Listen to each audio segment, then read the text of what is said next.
ओम शांति। आज हम बाबा की 31 अक्टूबर 1971 की मुरली रिवाइज करेंगे। मुरली का टाइटल है अनुभव की विल पावर द्वारा माया की पावर का सामना। तो इस मुरली को बाबा ने क्वेश्चनरी के फॉर्म में चलाया है। मतलब इस मुरली में बाबा टोटल 38 क्वेश्चन पूछे हैं। तो इस मुरली को एक एक प्रश्न को पढ़ते हुए हम अपना मनन चिंतन में भी डीप लेवल में जा सकते हैं। तो हम सबको इस मुरली पर्सनली भी पढ़ना है। और साथ साथ इस मुरली में बाबा अनुभव की अथॉरिटी के ऊपर फोकस करेंगे कि हमारे जीवन में सबसे बड़ा जो अनमोल खजाना है, संपत्ति, वो है अनुभव। और इस अनुभव से हमारे अंदर विल पावर आती है, जिससे हम माया की सहज सामना कर सकते हैं। उसके बारे में भी बाबा बताया है। और साथ साथ बाबा हम सब बच्चों के एक बातों के ऊपर, एक कमजोरी के ऊपर अंडरलाइन कराए हैं। वो क्या है कि फरियाद। बाबा करे बाबा के पास बच्चों की फरियाद के फाइल बहुत बढ़ गया है। तो फरियाद से कैसे मुक्त होंगे उसकी भी बाबा युक्ति बताए हैं। तो सबसे फर्स्ट क्वेश्चन बाबा पूछे हैं कि रूहानी ड्रिल जानते हो?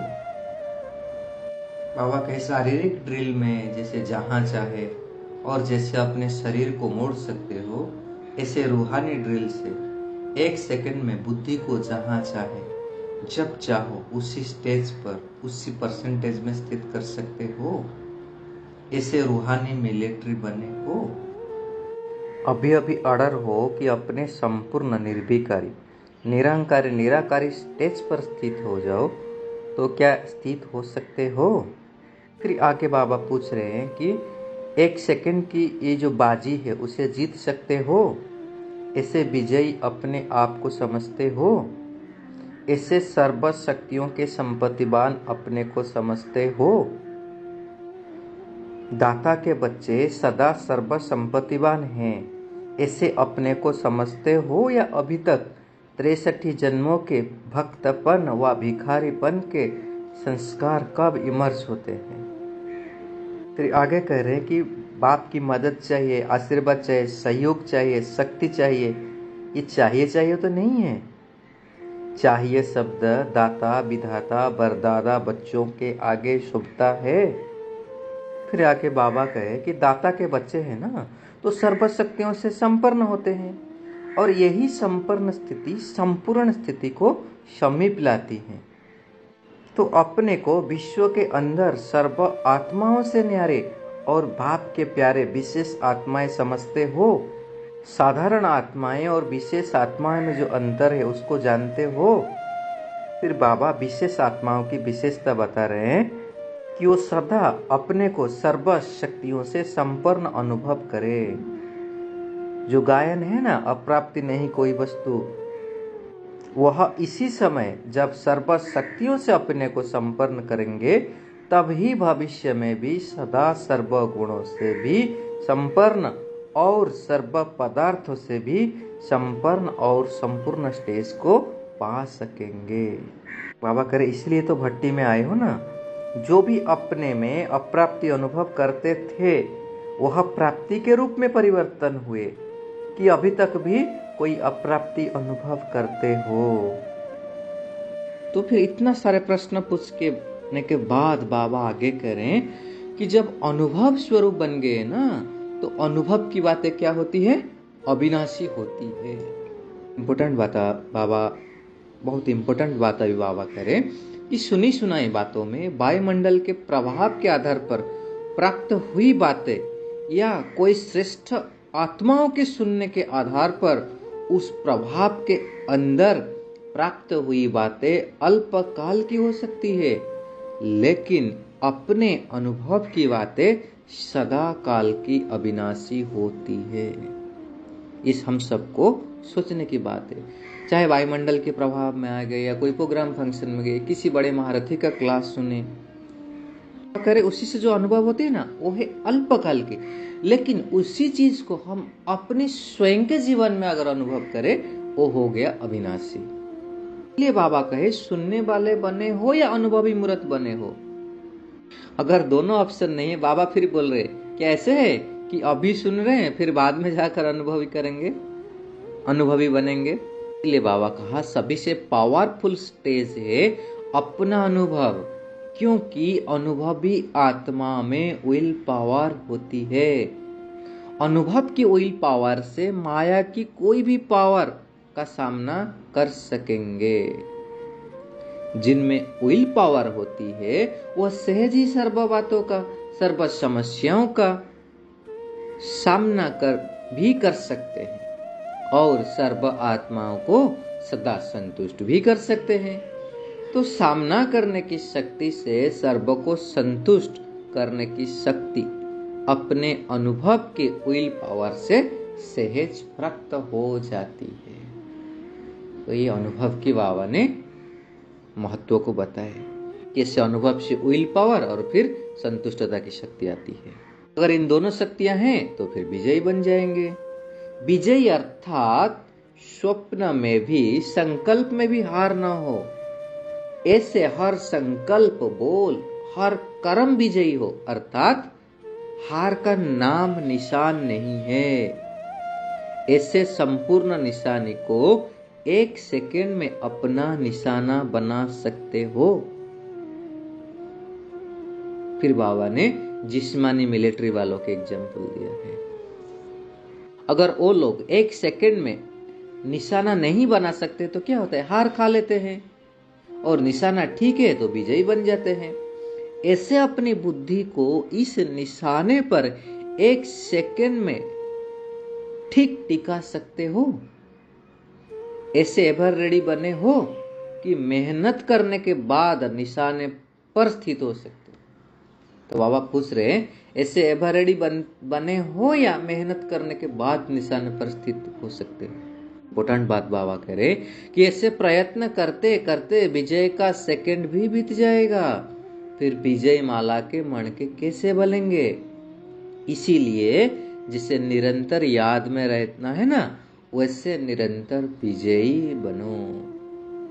तो इसे हम अंडरलाइन करेंगे कि हमें निरंतर विजयी बनना है, और इसे भी हम स्वमान के या वरदान के रूप में भी ले सकते हैं। इसलिए बाबा बोले सारे दिन में चेकिंग करो कि मैं संकल्प, वचन, कर्म, संबंध, संपर्क, स्नेह, सहयोग और सेवा में विजयी कहां तक बनी हूं।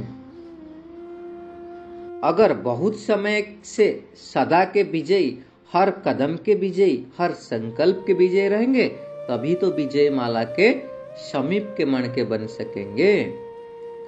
इतनी सर्विस के बाद भी 108 ही विजयी क्यों बने? अब आप पूछ रहे, बहुत इंपॉर्टेंट प्रश्न। कैसे बने?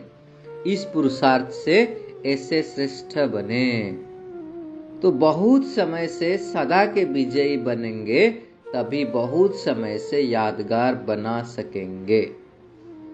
अब फिर पूछे इसलिए अब क्या करना है? भट्टी में आए हो ना, तो भट्टी में परिवर्तन करना होता है।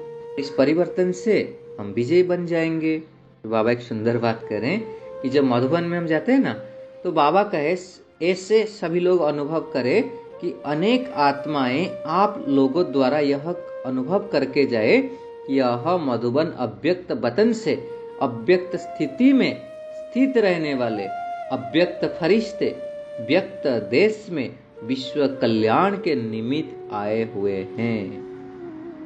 तो हम भी जब मधुबन जाते हैं इसे स्मृति में रख सकते हैं। बाबा कहे कि आपके प्रवृत्ति वाले आप आत्माओं में ऐसा परिवर्तन अनुभव करें, इसी को कहा जाता है भट्टी का परिवर्तन। तो आगे बाबा सुंदर बात करे, परिवर्तन मतलब क्या होगा?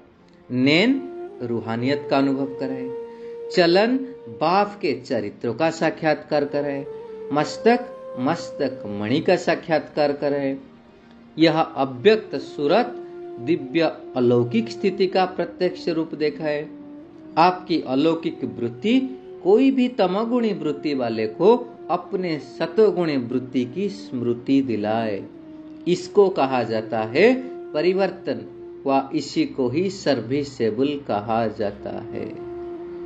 तो परिवर्तन क्या क्या करना है बाबा ने ये भी बताया। बाबा का ऐसे सर्विस में तत्पर हो, ऐसे नहीं कि 4 घंटा सर्विस करनी है, सदा के विजयी बनना है। सदा सर्विस में तत्पर रहने वाले सदा के सर्विसेबल का 1 सेकेंड भी सर्विस के बिगड़ न जाए,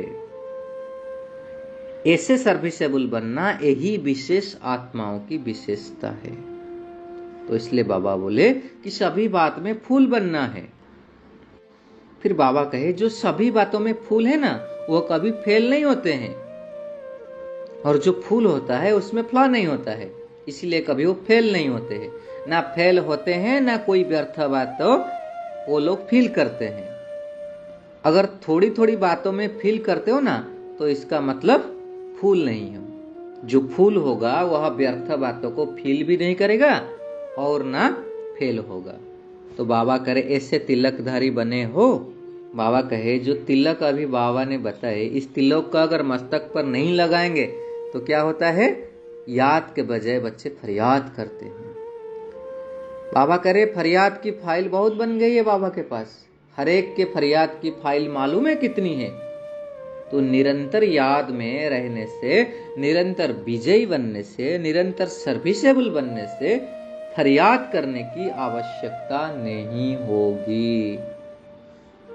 तो फरियाद से मुक्त होने का बाबा विधि भी बताए।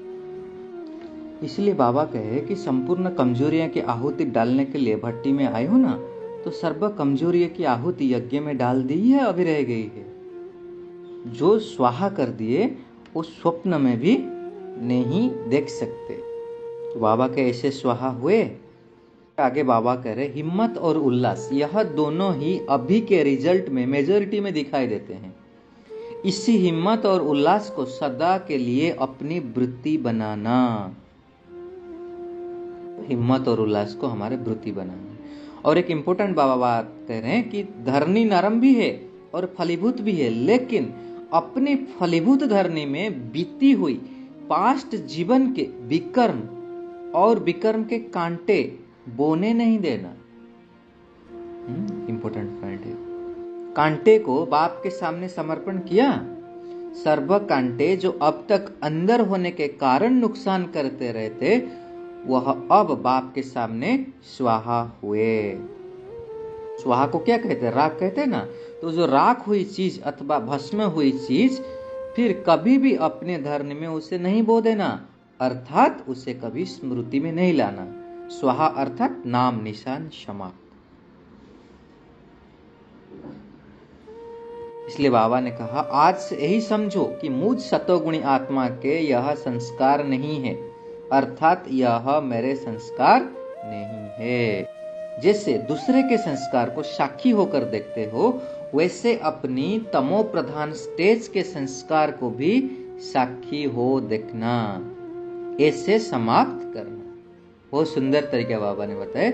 मतलब तमो प्रधान स्टेज की जो संस्कार है ना, उसे भी डिटाच होके देखना, वो भी मेरे संस्कार नहीं है। मैं तो ओरिजिनल स्वरूप में शुद्ध पवित्र आत्मा हूं। अपने दैवी स्वरूप में देखो, तो उससे जब साक्षी होकर के देखेंगे फिर उसे समाप्त कर पाएंगे, क्योंकि हम उससे डिटाच हो गए। जब तक हम उसके पकड़ के रखते ना, मेरा है, ये मेरे अंदर है, तब उससे हम छूट नहीं पा रहे। तो बाबा सुंदर उपाय बताए। स्वाहा हो गया, ऐसे समझने से ही सदा सफलता को पाते रहेंगे। अच्छा, ये थी आज की बाबा की सुंदर शिक्षा। ओम शांति।